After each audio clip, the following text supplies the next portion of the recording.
Hello, everyone, and welcome to the Green Earth podcast by DGB Group. In today's episode, we'll talk with Cheri Sugal. Cheri is a seasoned professional with over 3 decades of experience in the sustainability world, working hands-on in more than 65 countries alongside governments, corporations, NGOs, and local communities to advance conservation efforts and create emission reduction initiatives. Through her amazing stories, I was able to understand a bit better the evolution and overall development of carbon markets as a long-term sustainable solution for nature conservation. I hope you find this conversation as insightful as I did. So now, with no further ado, here's my conversation with Cheri Sugal.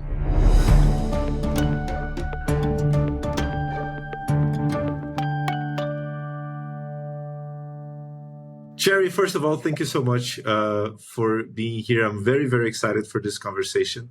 And I was very excited to get to meet you because apparently you do a lot of really, really, really amazing stuff. And I can't wait to hear all about that. So before we get started, can you share a little bit with us about what you do, who you are, and where'd you come from? Who's Cheri? Sure. Thanks, Pedro. Thanks so much for having me. I am Cheri Sugal. I'm the founder and CEO of a company called Integrity Global Partners. I have been working in financing conservation through various mechanisms, philanthropic and carbon markets, for about 30 years. Really, since I was a young, student at Stanford University, I was studying environmental economics, and I became really fascinated by this nexus between poverty alleviation and environmental protection or conservation. And I started thinking about innovative ways to finance conservation and improve livelihoods and just make lives better for people in the global South. And then in the late 90s, I was working for Conservation International, and I created something called the Global Conservation Fund, which was a $100 million fund for conservation. It was the largest fund ever created at the time for conservation, funded by the Gordon and Betty Moore Foundation. And the fund was really addressing 2 needs. One was the need to put in place protection of new protected areas, so to finance creation of new protected areas, and then to think about ways that we can finance the long-term management of these areas. So the way it was set up was with matching funds for the long-term management piece. Now, keep in mind, this was in the 90s. This was really before carbon markets had really were a thing, before we even had the term REDD+, before anyone ever knew about nature-based solutions. And I saw that the Nature Conservancy had been doing a project in Bolivia called the Noel Kemp Climate Action Project. And I thought this is exactly what we need to co-finance the long-term management of these protected areas. And so that is really where kind of my journey began. And I started trying to recreate that and develop projects and finance conservation through carbon markets. The first attempt at doing that was in southern Venezuela, deep in the Amazon, and it was a very remote area with indigenous community that spoke in cliques, which is a really complicated language, very hard to translate. And at the time we were working with this company that wanted to offset their emissions from switching to natural gas production, and that company had asked us to set up a project like this. So we went to this indigenous community, and we sat in a hut for 14 hours, trying to explain to them that we wanted to, essentially help them protect the forest and market the carbon that was stored in the trees. And after, 14 hours of sitting in this really hot hut, we weren't able to get the point across that we were not going to actually cut down the trees to take the carbon out of the trees. Because there was just no way to communicate this through multiple languages and multiple translations. And that was really kind of the start of it. Things are obviously very, very different today. There's still a lot of challenges in explaining to local communities and indigenous communities what this mechanism is and why we need to partner with them. But for me, that was really the start. And since then, I've worked in about 65 countries on the ground, where I've been setting up projects, financing these projects with investor money, and really aiming to kind of get them going. And so, I think for me, I found over all these years that working in these very remote places is incredibly challenging. It's often very dangerous. These are very remote areas that are really hard to access. And they really require, a long-term commitment to financing to keep them protected for a very long time. I mean, the 3 to 5 year grant cycle is just not enough. But through my career and then, I can tell you that from the world of philanthropic money coming into these projects, I started moving into the carbon markets. I saw this as a huge potential to finance conservation and restoration. I spent many years of my career working with Terra Global Capital, and I also was working directly for the World Bank through something called the Forest Carbon Partnership Facility, in leading a lot of the stakeholder engagements, design of benefit sharing mechanisms, and really understanding through that what the needs of governments are in this whole market, right? What do governments think about carbon markets, and what do they need to really be able to protect their forests? Well, that's a lot. That's really interesting because I can imagine. I mean, I still have a hard time trying to explain to my grandfather what I do for a living, and we both speak Portuguese. So I imagine how hard it must be to, have all these layers of translation to explain to someone, which probably never heard of the carbon market before, what you're doing. I can't even imagine about that. And I'm curious about one thing that you mentioned, which is this transition from the philanthropic conservation efforts to the carbon market. I've heard many times before from many different people, different stories as to why they figured out that it was more effective to work with the carbon market rather than with philanthropy in some cases. What were your findings on that end? Why did you make that transition? And what are the main differences in the actual things that you're doing on a day-to-day basis? Can you tell me a little bit more about that?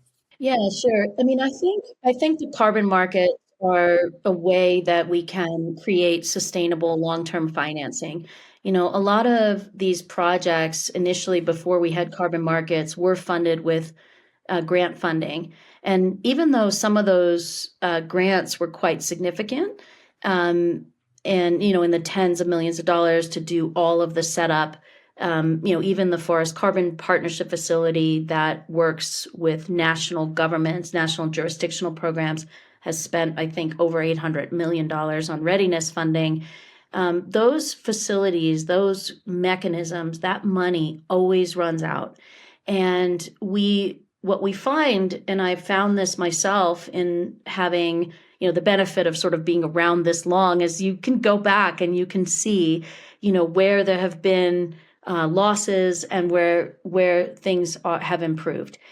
So some of the projects that I started 20 or 30 years ago are now either they failed because they had no long-term sustainable financing, or they're thriving. So I'll give you an example.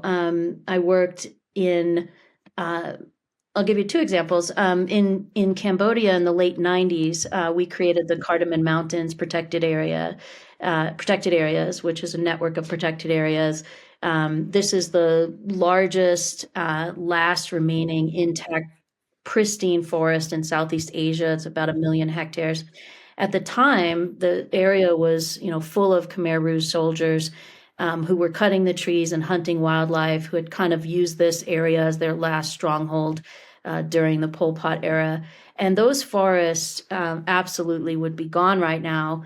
But at the time, we hired a guy named David Mead, who was the Australian military attaché to Cambodia.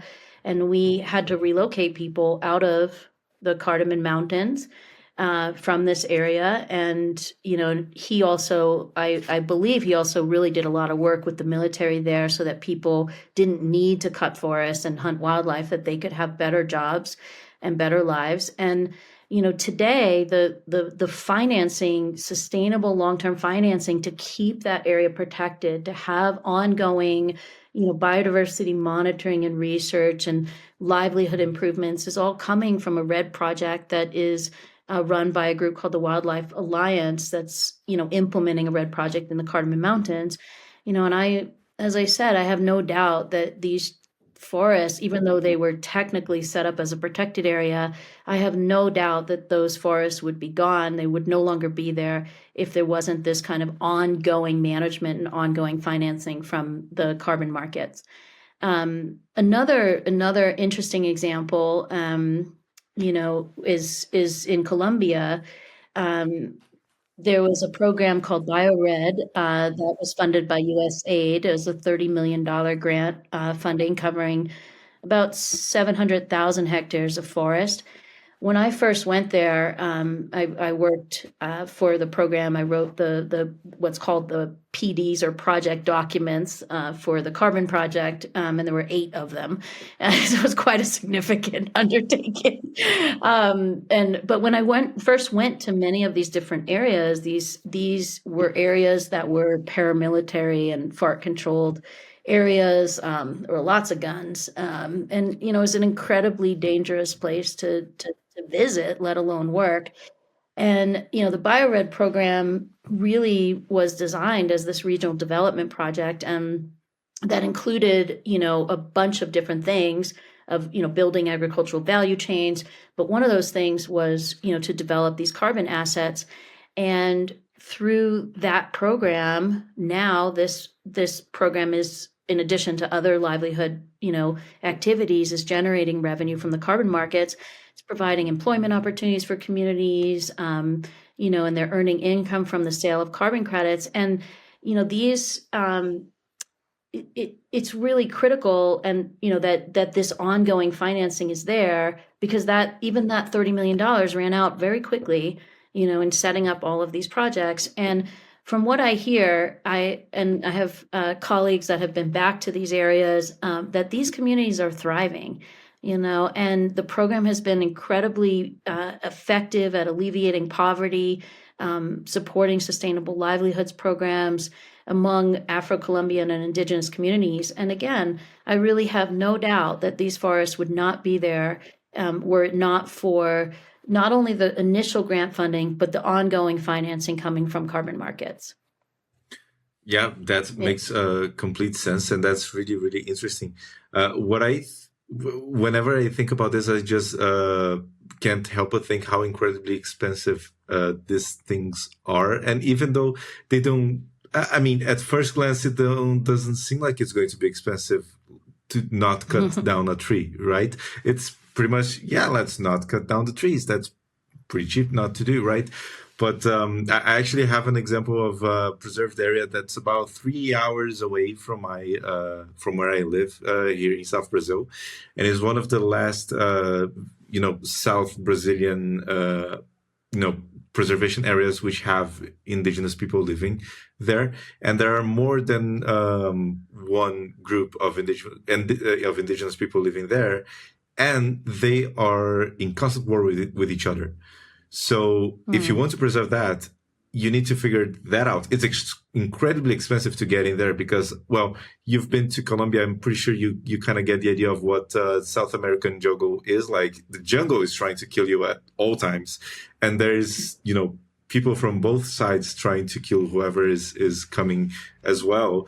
And it's incredibly expensive to deal with all that and still preserve nature on the same time.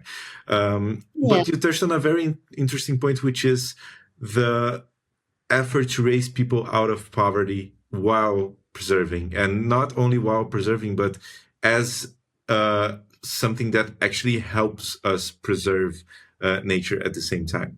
And this is something that I also find incredibly interesting when I was hearing about some of the projects that DGB has in Kenya, for example, in which at first, when I started working here, I thought, okay, we're gonna, reforest an area of Kenya. Let's just buy a lot of land and plant trees there.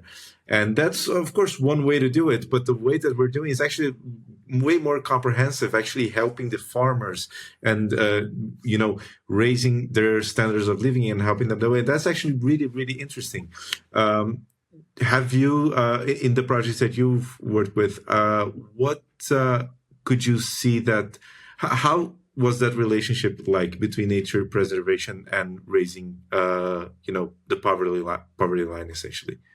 Those two things are actually they go hand in hand, and that is, again, like what really fascinates me about these markets is that we can do both at the same time. We can protect forests and we can alleviate poverty, but both are very dependent on each other, because when people need to, for example, most of the time, there's a lot of different drivers of deforestation depending on where you are in the world, right? So what we do when we develop these projects, they're called RED projects, which stands for reducing emissions from deforestation and degradation. When we develop these projects that are protecting a standing forest, and it really is the same for restoration projects, by the way. It's the same idea that you really need to give people alternative livelihoods to get them sort of from being totally dependent on the forest for their livelihood. And that means, for example, when a lot of places, the main driver of deforestation is slash and burn agriculture, small scale slash and burn agriculture. So if you can work with local communities and do regenerative agriculture to reduce the actual sort of extent of land that is needed, that's obviously very critical. In some places, like in this area that I was mentioning in Cambodia, people's lives were fundamentally altered and destroyed after, the Pol Pot era, and they started to live in the forest and take a lot of places in Cambodia, you just see people coming and taking logs out of the forest and driving them to the Vietnamese border on the back of motos. Like that's their only livelihood.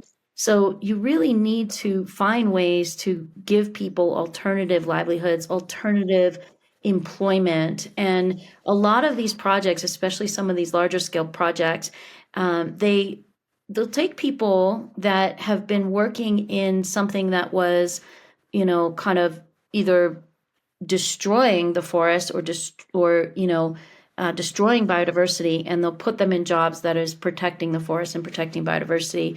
A really good example of that was a project that I worked on for many, many years in the southern Yucatan Peninsula in Mexico, an area called Calakmul, which is this incredible, place that has some of the largest, like ancient Mayan ruins.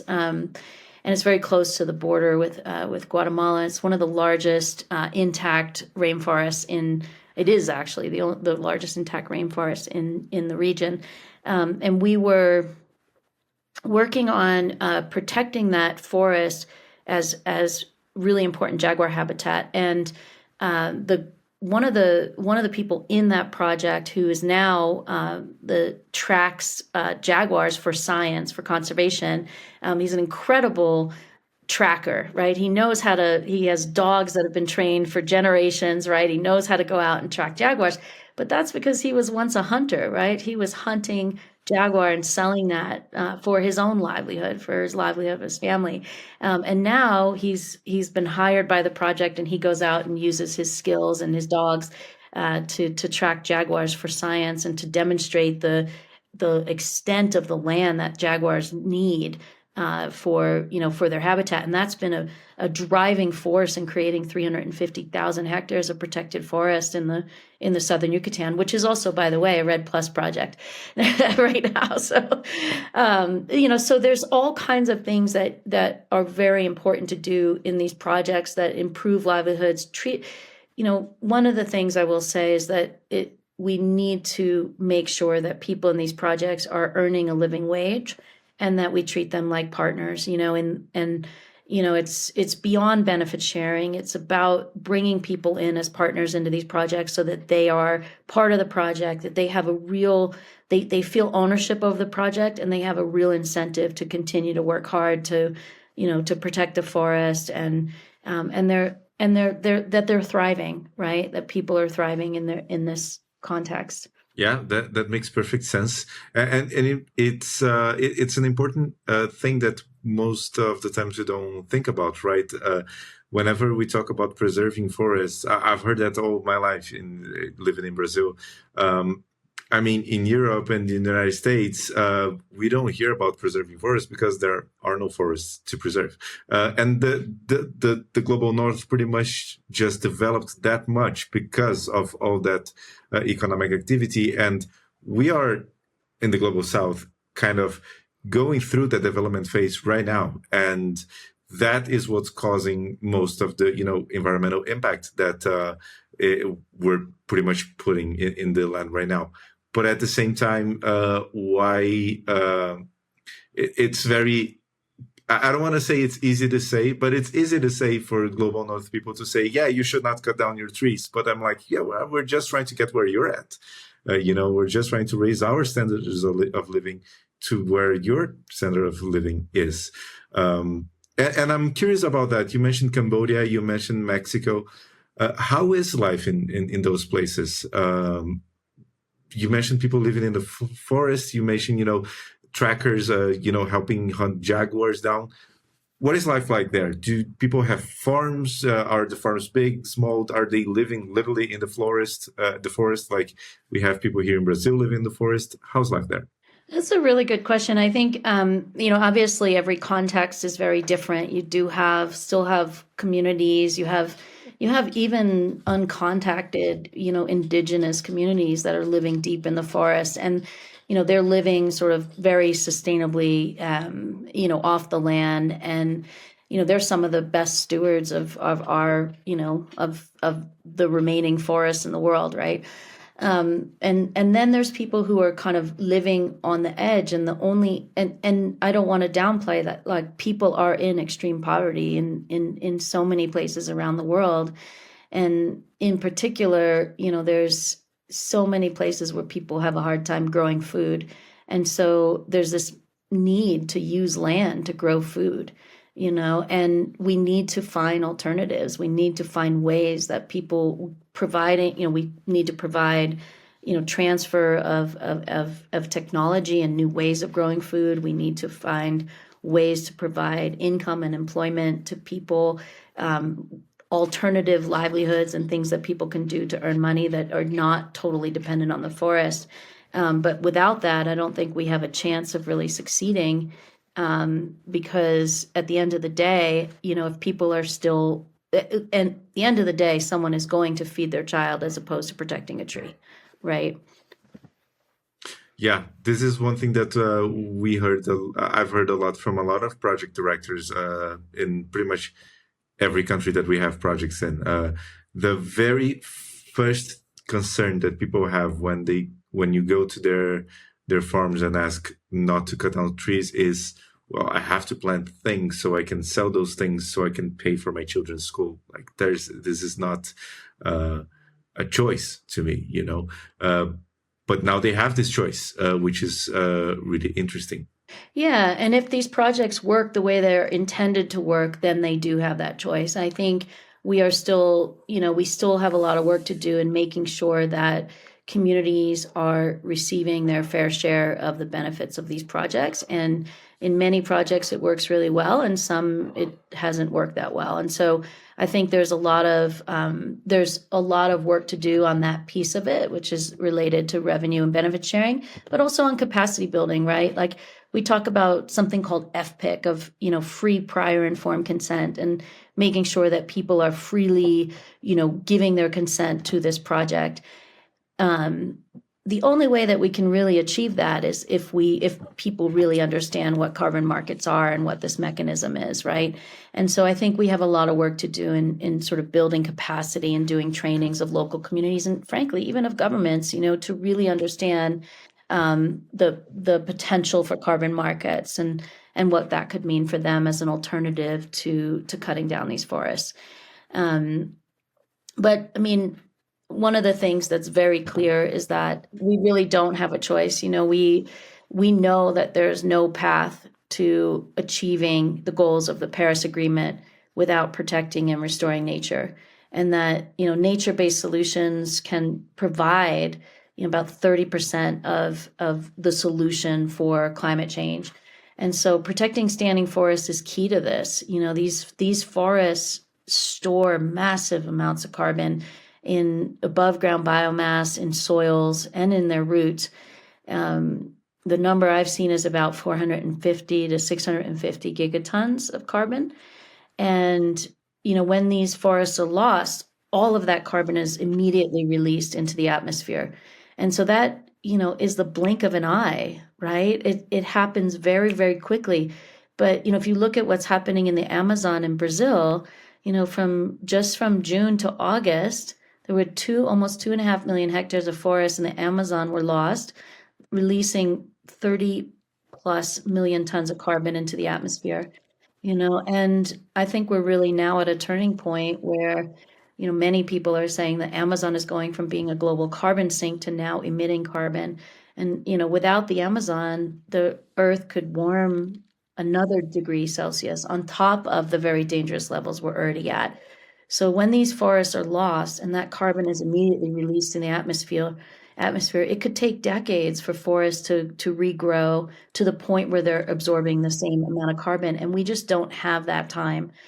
So if we only focus on restoration, which is a lot of kind of the direction of where the carbon markets are going, and we fail to also protect existing forests, then the gains that we get from planting those trees are going to be significantly outweighed by the losses of that ongoing deforestation. And so, lots of people talk about, protection versus restoration. And, frankly, we just need both, right? It's not a question of either or, because without both, we're going to completely lose the battle on climate change. Definitely. Yeah, I love what you just said there. And what you mentioned about the Amazon is 100% true. This year was particularly interesting because I've seen things that I've never seen in my life. So I live about 4,000 kilometers away from the Amazon forest. That's pretty far away. I mean, if you want to drive a car from my city to the capital of the Amazon state, is like, I don't know, maybe 60 hours driving. It's really, really far away. But for about a month, I could not see the sun in my city because of the smoke. The smoke really traveled all the way from the Amazon forest to my city. And if you want to look at a map, you obviously can see where the Amazon forest is. And my city is right next to Argentina, is really close to Uruguay, is almost at the end of, South America. So the smoke was really, really bad. And I've never seen anything like that before. And you mentioned the carbon, which is, of course, very important, but it's definitely not the only thing as well. One of the things that we talk about a lot here in Brazil is, I don't know if that's the correct way to say in English, but we talk about the flying rivers.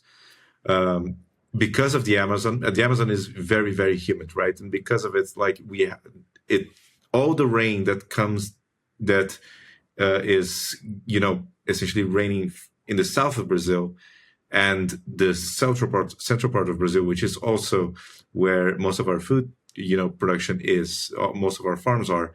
All of that rain comes from the Amazon because of this, all the humidity that comes from, that gets out of the forest. It's basically feeding the whole country. So if the Amazon is gone, not only the whole country, the Brazil is one of the biggest exporters of food in the world. So if we're not only going to have a carbon issue if we don't have the Amazon anymore, we're going to have many more issues there. So, what you said is 100% correct.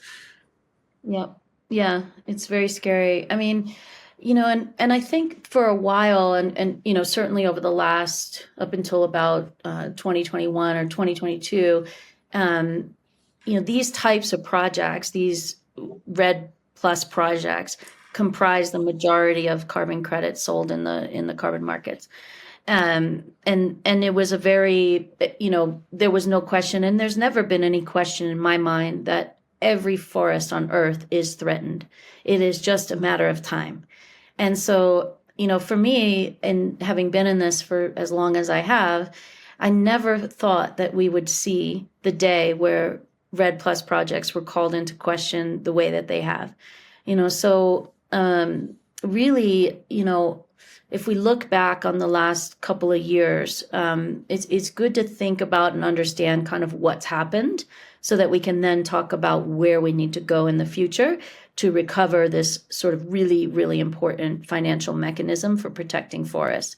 So according to the Ecosystem Marketplace, which has a lot of really great data, in 2022, there were a total of 57 million tons of REDD+ credits sold at an average price of $10. So that's about $500 million. This dropped to 28 million tons and an average price of $8. So we lost about $250 million in a year that could be used for conservation of standing forests. And the question is, what happened? What happened in this time period that caused the market to really decline so significantly? What happened was that some of the earliest projects that were generating these REDD+ credits were using methodologies. So a methodology is like a cookbook, right? If I could explain it in the simplest way, it's like, here's your kind of cookbook or your recipe for how you measure carbon. What happened in these methodologies is they were kind of flexible. You could put in a cup of sugar, or you could put in, 10 cups of sugar. It was really up to you. And in the context of these carbon projects, what they said was you could have when we are trying to figure out a counterfactual, we're trying to figure out what would have happened in the absence of carbon financing in this particular project area. And that's how we measure the amount of carbon that we're saving. But it's very difficult to do that because we have no idea what that counterfactual would be. So what these methodologies said were, you can use something called a reference region. We can look at this other area and we can look at what's happened in that other area, and then we can measure the benefits of having protected the forest in our project area against what's happened in that other area. And unfortunately, in some cases, those reference regions didn't really represent what was happening in the project area. Maybe there were more people living in those areas. They were cutting down the forest faster than what would have happened in our project area. And so the reason that I'm explaining this is because a lot of people don't understand where a lot of these critiques came from. Now, there's a lot of accusations of overinflation of carbon credits and all of that this area wasn't really ever threatened in the first place. Mainly because the reference regions were not representative of what was happening, in the project area. But this was always a very imprecise science. We were always working on this to get to something better, right? And there's a lot of things that have changed in the market since then. And so what happened in that scenario is that some projects, certainly not all, were claiming credits when there was little or no immediate threat to the area, which meant that the carbon credits that were generated didn't reflect actual, quote, additional carbon savings, right? And this raised accusations of greenwashing, that companies purchasing the credits were not achieving real climate benefits. And that caused lots of companies to withdraw and stop buying these types of credits because of reputational risk, reputational harm. And there were also questions, some of the projects weren't really delivering tangible benefits to local communities. And so this kind of, because there were certain projects that were not delivering those benefits and were not accurately measuring carbon, that called into question the integrity of kind of this whole class of projects. And unfortunately, again, I would say based on my experience and what I've seen, it's just simply not true, right? What should have been seen as kind of a black eye or a couple of black eyes on the market was painted as it was like a broad brush over the whole market. And so that's what's really caused the decline in demand for those types of credits. But I think we're at a good point right now where we can see kind of a turn, right? And things are all converging to be able to recover this market. And I can talk about those things. Yeah, I would love to hear about that because I think one of the greatest concerns that we see in the market today is, of course, transparency. But not Mm-hmm. only that, but also the on the carbon, credits themselves. Companies don't know if they can use them or not. We're still deciding that. We're still, trying to figure out the exact science. And on my personal opinion, I don't believe that's the way because, I mean, when you have your house burning, you are not discussing if you should use your cell phone or a landline to call the firefighters, right? You should call the firefighters and that's it. Yeah. You probably is not going to be the best way first, but you're going to learn from that. You're going to, increasingly make better solutions. But I would love to hear from you about, what was learned from this and what are these projects looking like today so that this doesn't happen anymore. Yeah, sure. I think one thing on your point about companies, I think using carbon credits. One thing that's really important to understand is that what the data shows is that those companies that are using offsets to meet their net zero targets are also decarbonizing faster than other companies. So there's a correlation there that I think we're seeing more climate action coming from companies that are willing to use offsets. So I think that's really important to acknowledge. They're not using offsets in place of, or sort of not taking action at decarbonization in their supply chains otherwise, right?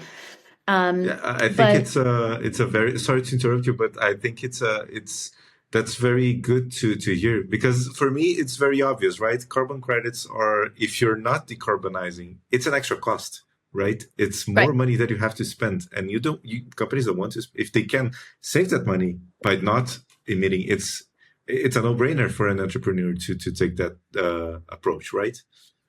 Yeah. Yeah, exactly. I mean, you're really only going to use offsets when it's become, prohibitively expensive to reduce or abate that next sort of ton of carbon, otherwise, right?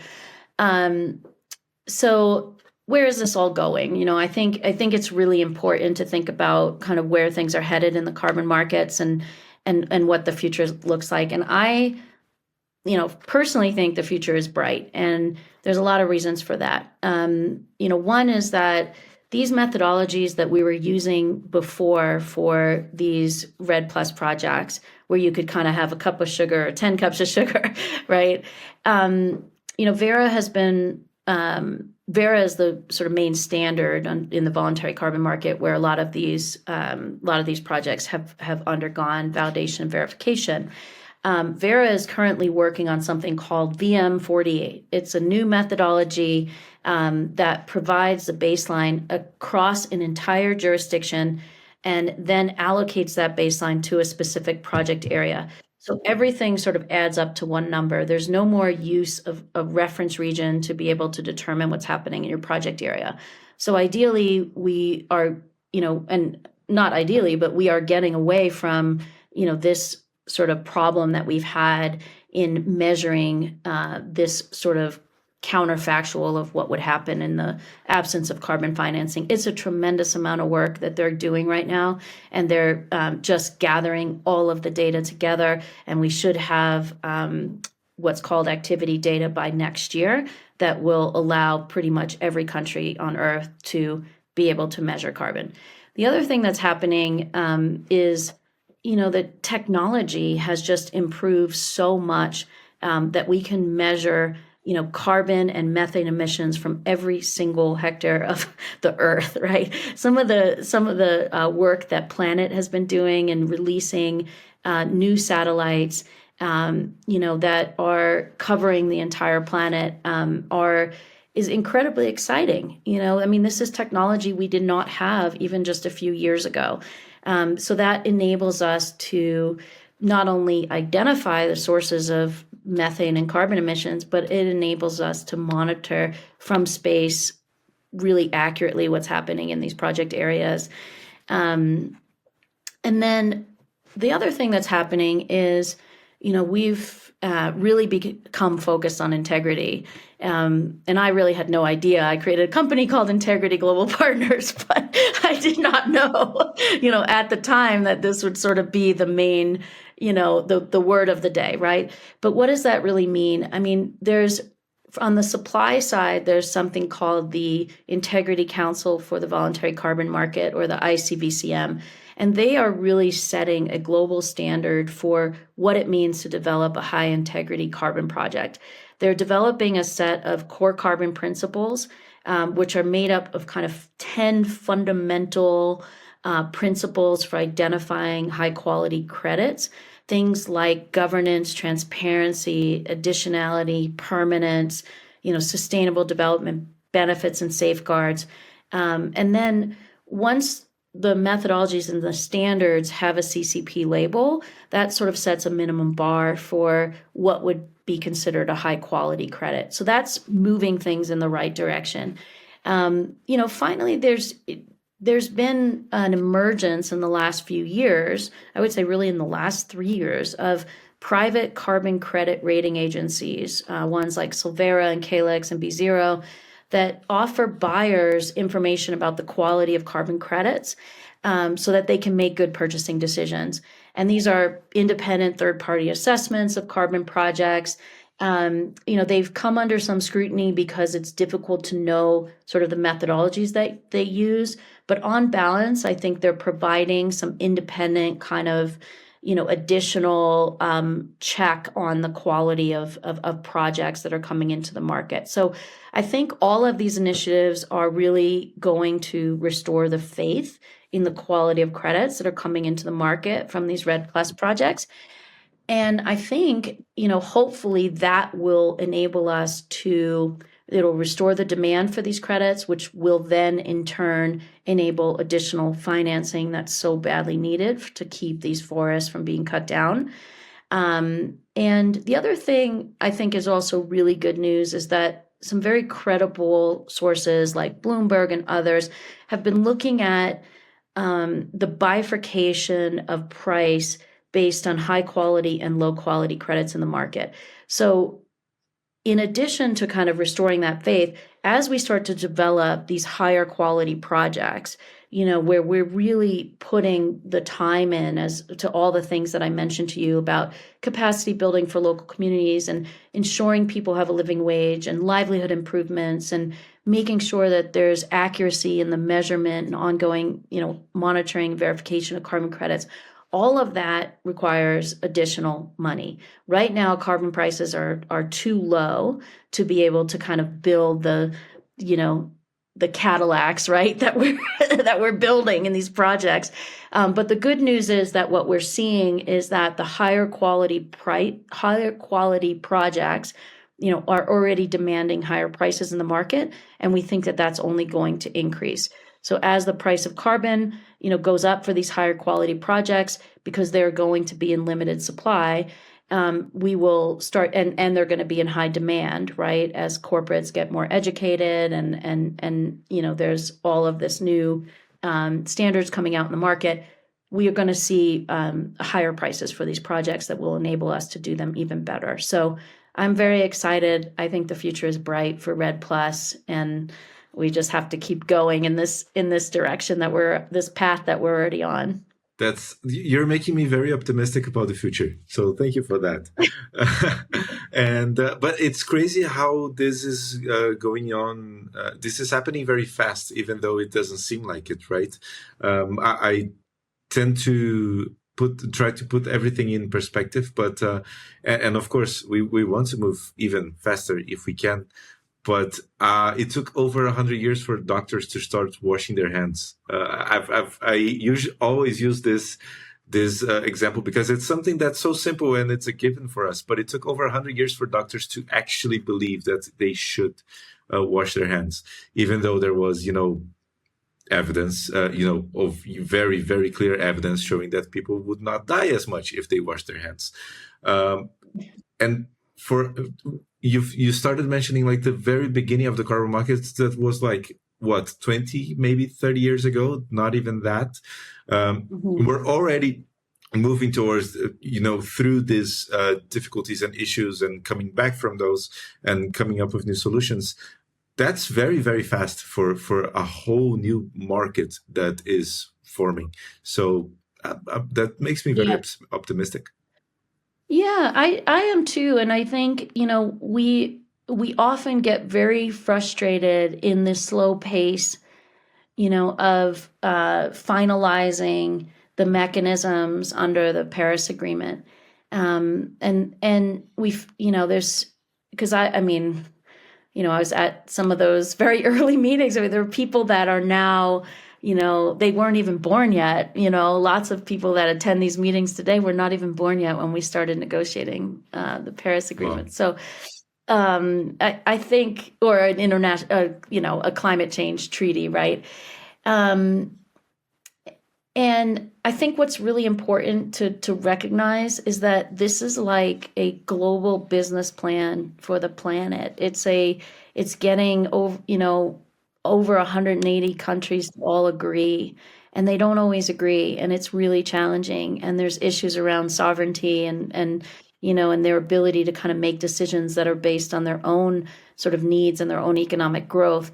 And so, if you think about it in those terms, I think that we've actually come quite far, and now we're starting to see the operationalization,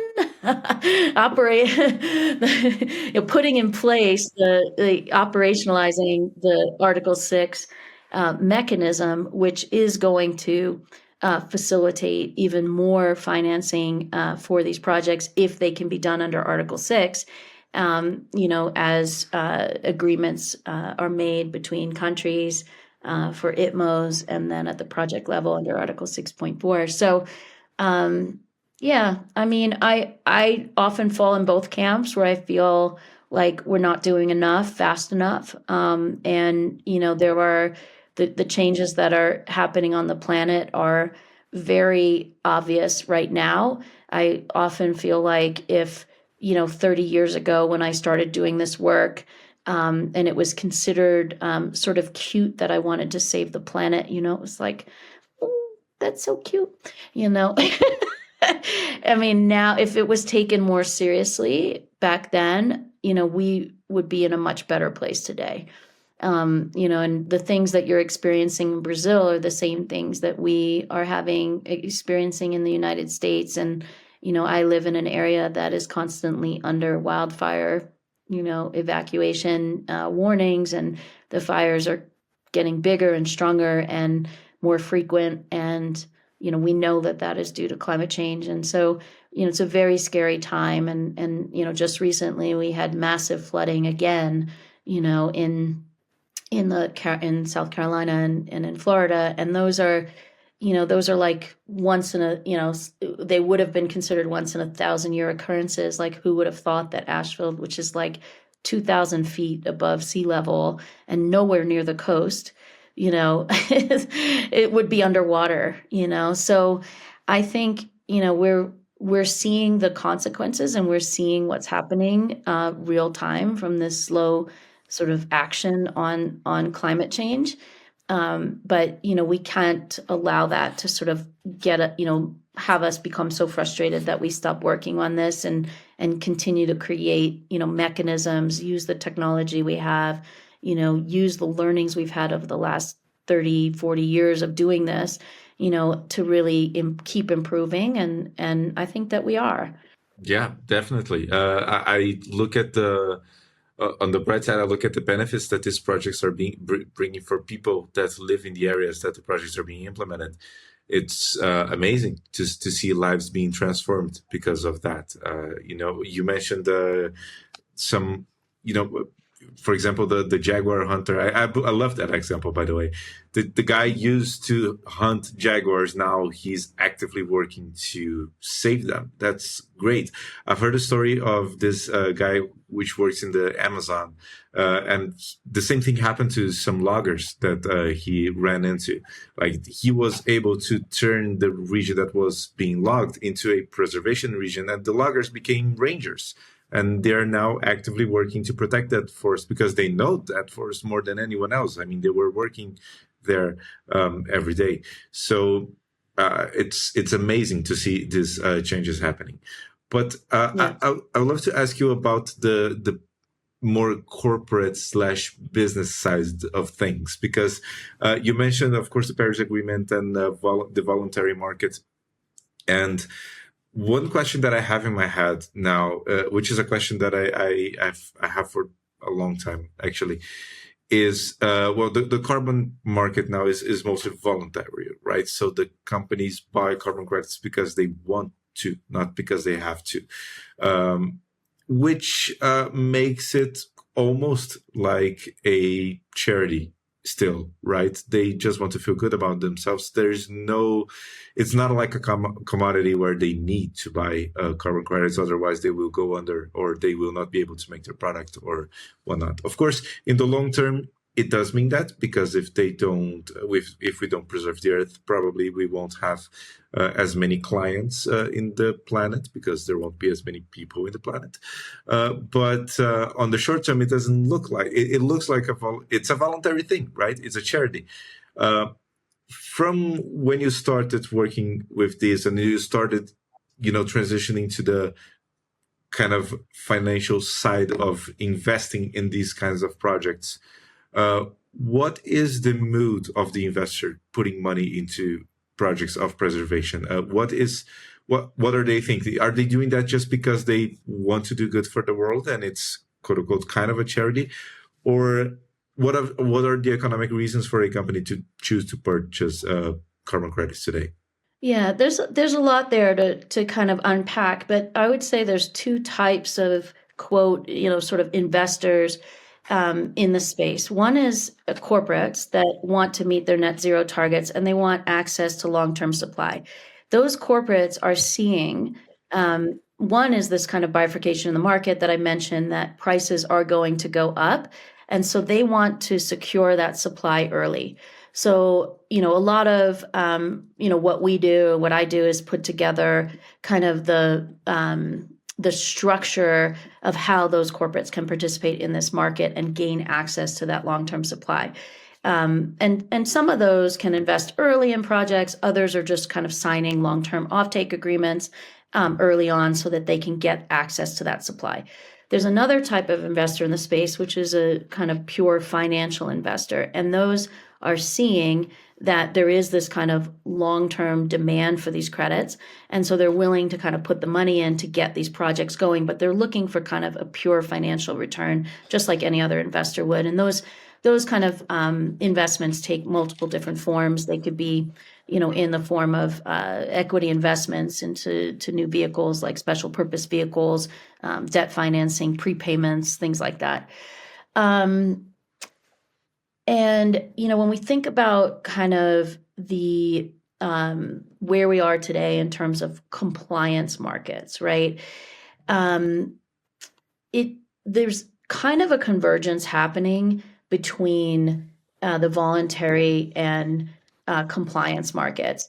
There's different mechanisms through which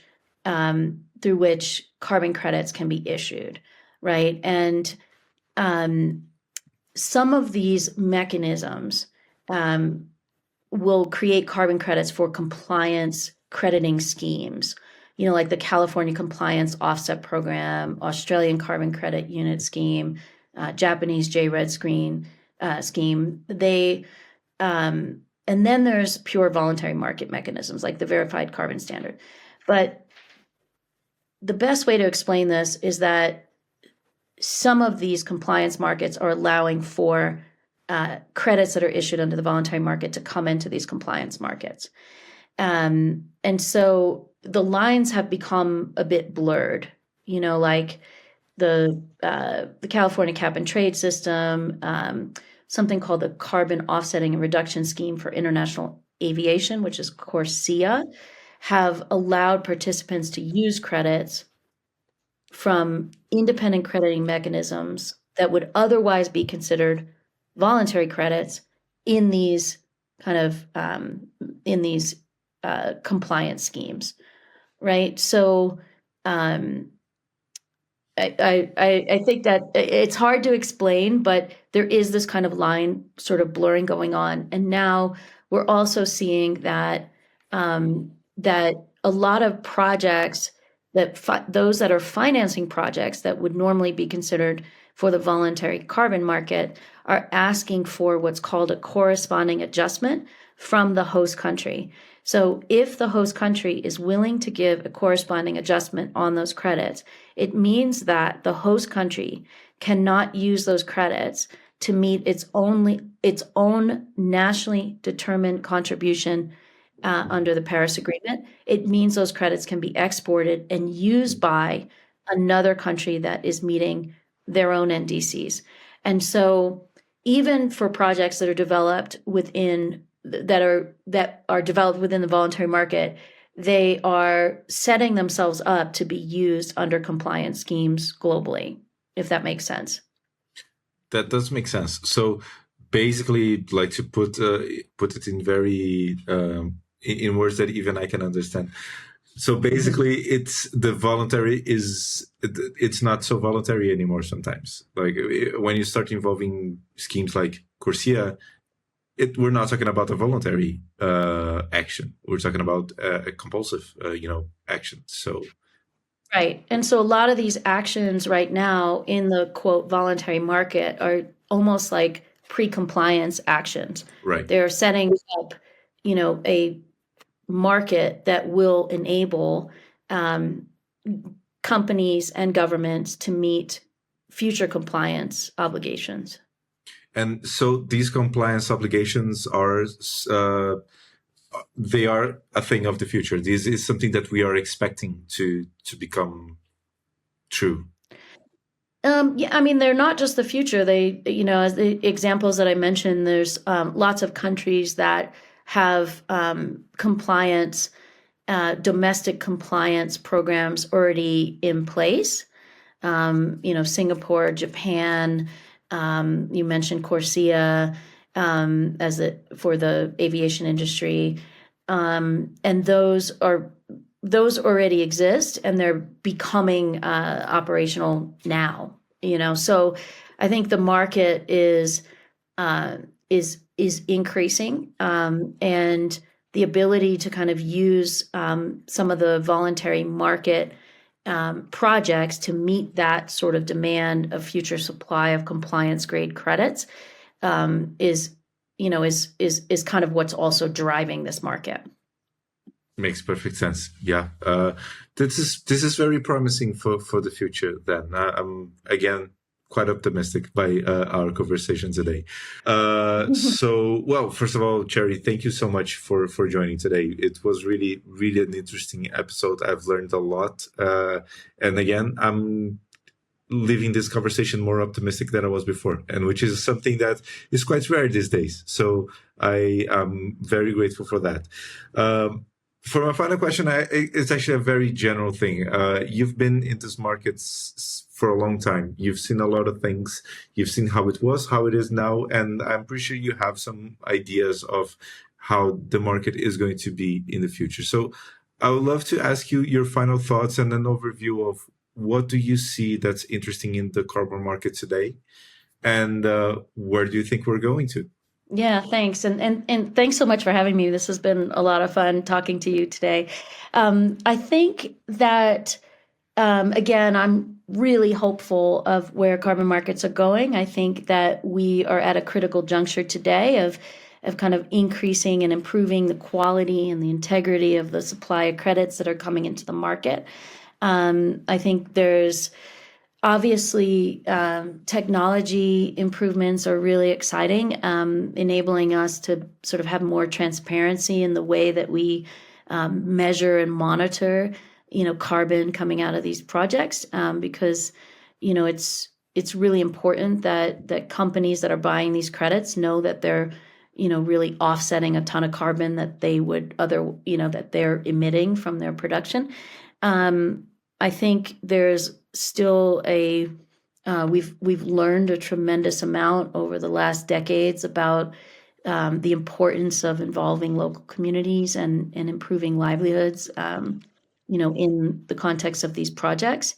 And I think that's only going to get better over time as, again, the sort of transparency of the financial flows of where the money's going, gets better over time. We have, new ways of doing that as well.